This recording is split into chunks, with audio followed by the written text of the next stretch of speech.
Rematik merupakan salah satu penyakit yang menimbulkan rasa sakit lantaran otot atau persendian mengalami peradangan. Rasa nyeri yang timbul tak jarang tentu akan membuat aktivitas terganggu. Banyak faktor penyebab timbulnya penyakit ini. Salah satu yang dipercayai oleh masyarakat adalah akibat mengkonsumsi sayuran hijau seperti bayam dan juga kangkung. Bener nggak tuh? Nah, akan dijawab langsung oleh ahlinya, Dr. Wismandari Wisnu, spesialis penyakit dalam di segmen kali ini. Yuk langsung aja kita simak. Fakta mitos pertama, katanya rematik adalah penyakit tulang. Apa ya kata Dr. Wismandari? Fakta atau mitos? Fakta, penyakit rematik adalah suatu penyakit yang menyerang sendi-sendi, otot, dan juga tulang. Jadi semua keluhan terutama nyeri yang ada di 3 organ tersebut akan kita sebut sebagai penyakit rematik. Menjaga kebersihan menjadi salah satu kewajiban yang harus dilakukan. Nah, salah satunya adalah mandi. Kegiatan membersihkan anggota tubuh ini banyak dilakukan setelah seharian beraktivitas di luaran. Namun banyak yang bilang kalau katanya mandi malam bisa menyebabkan rematik. Bener nggak ya? Fakta atau mitos? Itu mitos. Jadi, mandi malam itu tidak menyebabkan rematik. Suhu dingin bisa menyebabkan sendi-sendi menjadi lebih terasa sakit kalau memang sebelumnya sudah ada rematik. Tapi bukan berarti kalau mandi malam jadi rematik, nggak gitu juga. Jadi itu mitos. Semakin bertambahnya usia, tentu semakin menurun juga fungsi dari persendian. Hal tersebut tentu membuat Anda mudah untuk terserang penyakit. Salah satunya adalah penyakit persendian. Tapi benar nggak ya kalau katanya penyakit rematik hanya dialami oleh orang tua saja? Fakta atau mitos? Itu mitos. Jadi, beberapa penyakit rematik memang hanya diderita rata-rata pada usia tua. Tapi tadi kita ingat bahwa rematik itu diagnosisnya banyak, bisa sampai 100 macam diagnosis. Yang sering pada orang tua misalnya pengapuran atau osteoartritis, kemudian ada juga pengeroposan atau osteoporosis. Nah, yang seperti itu banyak pada orang tua. Tetapi yang pada usia muda juga banyak.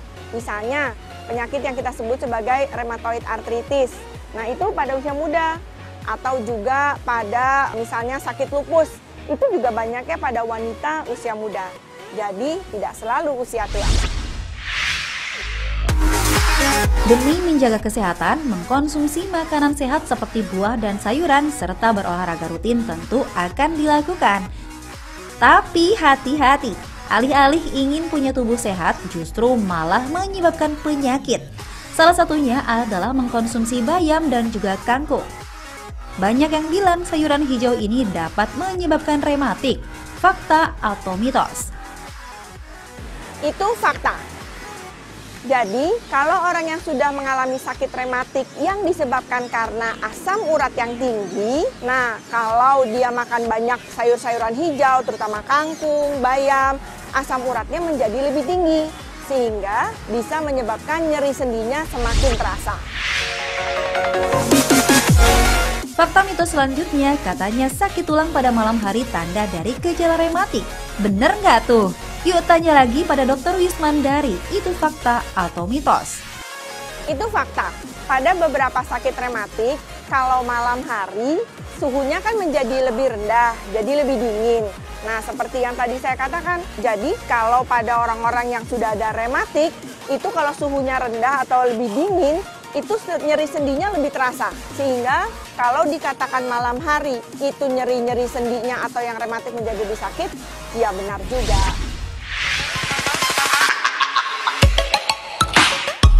Jeroan merupakan salah satu makanan yang nikmat.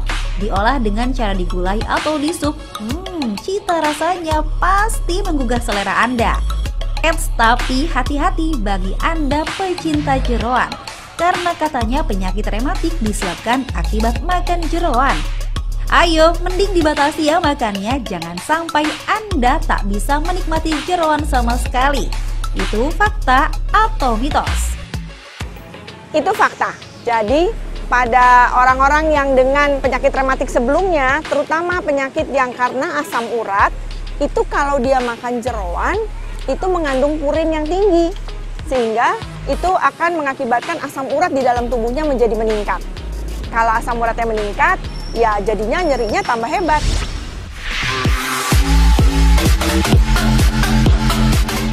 Siapa sih yang tak mau punya tubuh sehat dan terbebas dari penyakit? Tapi beberapa jenis penyakit justru tak dapat dicegah karena termasuk pada jenis penyakit yang bersifat keturunan. Nah, saat orang tuanya terkena penyakit, anaknya juga pasti akan terkena penyakit. Tapi itu fakta atau mitos? Fakta. Beberapa penyakit rematik memang penyakit keturunan, tetapi tidak semuanya. Misalnya seperti asam urat tinggi, itu memang ada faktor keturunannya. Kemudian faktor-faktor lain juga ada yang mempengaruhi. Misalnya kegemukan. Pasien yang dengan kegemukan itu mudah terkena rematik, terutama daerah-daerah sendi-sendi besar, misalnya lutut. Jadi akan terjadi yang namanya pengapuran. Itu nyeri, sakit, tapi tidak selalu merupakan faktor keturunan penyebabnya.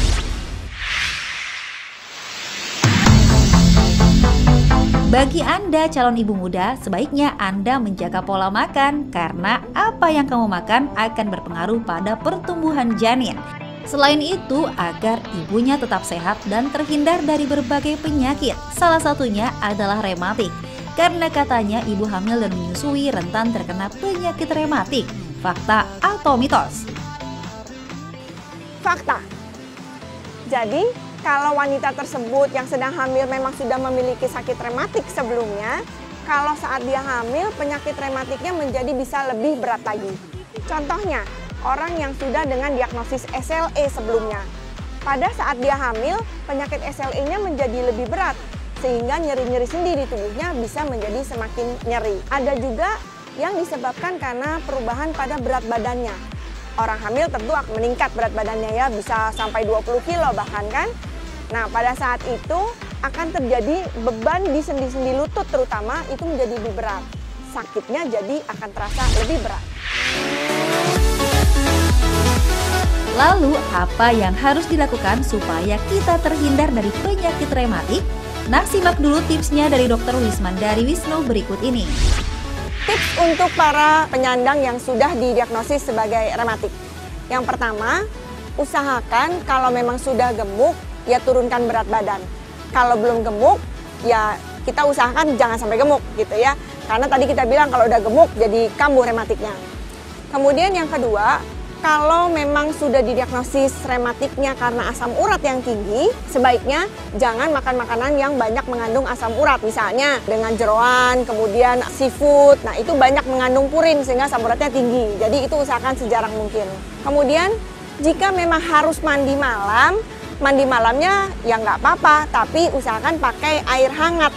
Jangan menggunakan air dingin, nanti kambuh lagi. Untuk yang belum didiagnosis rematik, bisa melakukan hal-hal tersebut. Satu, tadi sama, jangan sampai gemuk. Atau kalau dia memang sudah gemuk, ya turunkan berat badannya. Dua, kalau di keluarganya ada yang sudah didiagnosis rematik, terutama yang keturunan, misalnya pada asam urat, itu teman-teman jangan banyak makan yang mengandung asam urat tinggi. Yang ketiga, kalau memang ada gejalanya, nyeri dimanapun, kemudian ada rasa tidak enak baik di sendi maupun di otot dan di tulang, segera periksa ke dokter. Yang paling penting, tips dari saya adalah banyak sekali obat-obatan yang bisa meredakan nyeri dan itu beredar bebas. Tetapi kalau memang teman-teman merasa bahwa sakitnya tidak hilang dengan obat-obatan biasa, segera ke dokter. Jangan minum obat-obatan yang tersedia bebas terlalu lama.